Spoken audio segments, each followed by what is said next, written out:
मनोजवं मारुततुल्यवेगं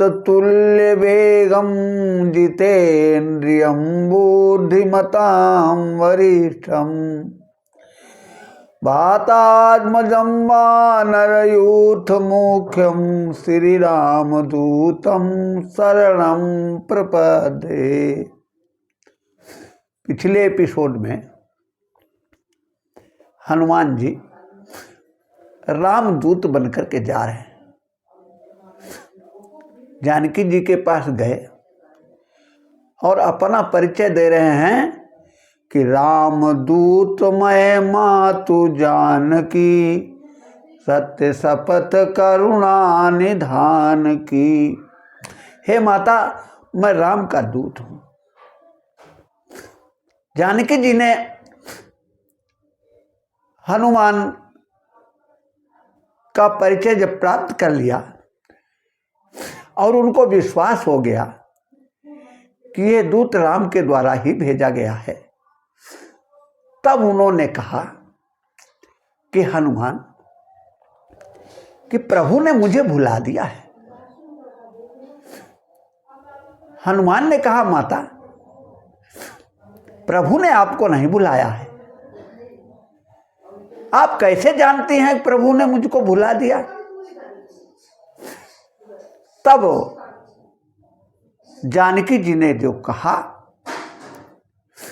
कि हनुमान, जिस समय जयंत ने हमारे चरण में चोंच का प्रहार किया था, उस समय प्रभु ने उसके पीछे बाण लगा दिया था, और आज ये हरण करने वाला लंका में स्वतंत्र घूम रहा है और प्रभु ने आज तक उसके लिए कोई उपाय नहीं किया। हनुमान ने कहा, माता, वो बाण जो जयंत के पीछे लगाया था, वो बाण तो नहीं था, वो तो सीख का बाण मंत्र से अभिमंत्रित करके प्रभु ने उसके पीछे लगाया था। तो अन्य लोगों को तो वो बाण दिखाई नहीं दे रहा था, केवल जयंत को ही बाण दिखाई दे रहा था। तो इसी प्रकार माता, प्रभु ने इस रावण के पीछे भी बाण लगा दिया है। जानकी जी ने पूछा कि वो बाण कहाँ है हनुमान जी?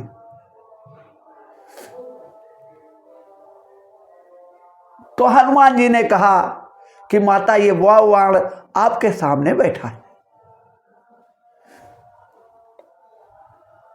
कि जिमि अमोघ रघुपति करवाना, यही भांति चले हनुमाना। जानकी जी बोली, हनुमान, तुम्हें धन्यवाद है कि तुमने बता दिया। तब हनुमान जी माता के चरणों में गिर गए और कहा कि माता, मैं आपको बताने वाला कौन होता हूं? आपने तो पहले ही रावण से कह दिया था। जानकी जी ने कहा, क्या कह दिया था? कल जब वो अशोक वाटिका में अपनी अन्य रानियों के साथ आपको धमकाने आया था, तब आपने उससे कहा था कि असमनु समुझ कहत जानकी, खल सुधि नहीं रघुवीर वाण की। इस प्रकार हनुमान जी ने जानकी जी को अपना रामदूत सिद्ध किया। अब आगे अतुलित बल धामा। हनुमान जी में अतुलित बल है। प्राचीन काल में बल की तौल हाथियों के बल से होती थी। महाभारत में कहा गया है कि 10,000 गज बल घटेऊ न 10 गज तीर। कि द्रौपदी का 10 गज तीर खींचने वाला दुशासन, उसमें 10,000 हाथियों का बल था।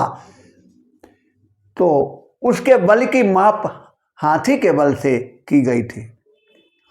एक संत कह रहे थे कि 10,000 हाथियों का बल एक दिग्गज हाथी में होता है और 10,000 दिग्गजों का बल एक ऐरावत हाथी में होता है और 10,000 ऐरावत हाथियों का बल एक इंद्र में होता है और 10,000 इंद्र का बल हनुमान की एक छोटी सी उंगली में होता है।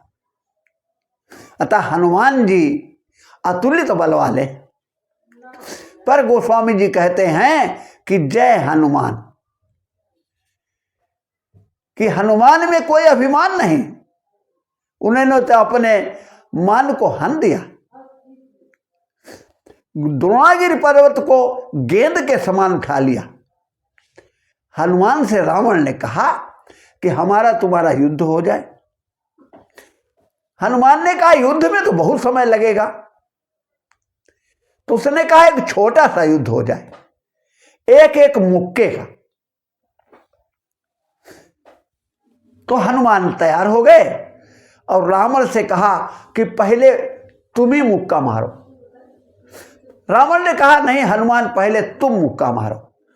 हनुमान ने मन में सोचा कि अगर हमारा मुक्का पड़ गया तो तुम मारने वाले बचोगे नहीं, इसलिए रावण तुम ही पहले मुक्के का प्रहार करो। और हनुमान जी वीरासन लगाकर बैठ गए। रावण ने मुक्के का प्रहार किया, हनुमान जी बैठे रहे। रावण देख रहा है कि हनुमान को मूर्छा आई कि नहीं आई, हनुमान गिरे कि नहीं गिरे, लेकिन हनुमान बिल्कुल वैसे ही बैठे रहे। उसको आश्चर्य हुआ। अब हनुमान की बारी थी, तो हनुमान ने कहा रावण अब अपने इष्ट को याद कर लो। रावण भी बैठ गया और हनुमान ने जैसे ही मुक्के का प्रहार किया, रावण मूर्छित होकर के गिर गया। कुछ देर बाद जब उसको होश आया तो वो हनुमान के बल की सराहना करने लगा। कहा वाह वाह हनुमान। और उसने हनुमान के बल की सराहना की कि कपिबल विपुल सराहन लागा, कि कहा कि तुम्हारे सेना में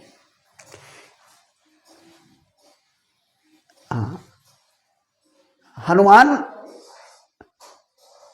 ने देखा कि रावण होश में आ गया है, तो उसको सांत्वना देते हुए बोले रावण कैसा लगा हमारा मुक्का। तब रावण ने हनुमान के बल की सराहना की। अंगद जब रावण के पास पहुंचे और सभा के मध्य में उन्होंने रावण से कहा कि तुम सीता माता को वापस कर दो और भगवान राम की शरण में चले जाओ। ये बात रावण को बहुत बुरी लगी और उसने अंगद से कहा कि तुम्हारी सेना में कौन ऐसा योद्धा है जो हमारे से लड़ेगा। कहा तब प्रभु नारी विरह बलहीना, अनुजता सुदुख दुखी मलीना, तुम सुग्रीव कुल द्रुम दो, अनुज हमार भीरु अति सोऊ, जामवंत मंत्री अति बूढ़ा, सो की होई अब समर रूढ़ा, शिल्प कर्म जानई नन लीला, है कपि एक महाबल शीला, आवा प्रथम नगर जहि जारा, सुनत बचन कहे बाली कुमारा। वहां पर भी रावण ने हनुमान की ही बल की प्रशंसा की। तो अंगद ने कहा कि धन्य हो हनुमान जी, जिन्हें अपने बल का अभिमान नहीं है। वो तो राम के बल का अभिमान करते हैं, अपने बल का कभी उन्होंने बखान किया ही नहीं। समुद्र पार जाने के लिए बंदरों ने अपने अपने बल का वर्णन किया, किंतु हनुमान जी नहीं बोले। किसी ने कहा कि आप क्यों नहीं बोलते हो, आप तो अतुलित बल के धाम हो। हनुमान ने कहा कि हाँ, मैं बल का धाम हूं, बल तो इस धाम में प्रभु का रखा है। मेरा बल हो तो मैं बल की बात करूं। बल भी प्रभु का, और हमारे हृदय में प्रभु का वास भी है। यही हमारी समझ में आ जाए कि हमारे पास जो भी है प्रभु का है, तो अपने तो अभिमान नहीं होगा। जैसे लोग कहते हैं कि हमारी श्वास चल रही है, तो क्या सोचो ये श्वास हमारी है? ये श्वास हमारी नहीं है, ये श्वास हमारे लिए है। इसीलिए इस संसार में जो भी है वो प्रभु का है, वो हमारे लिए है, हमारा नहीं है।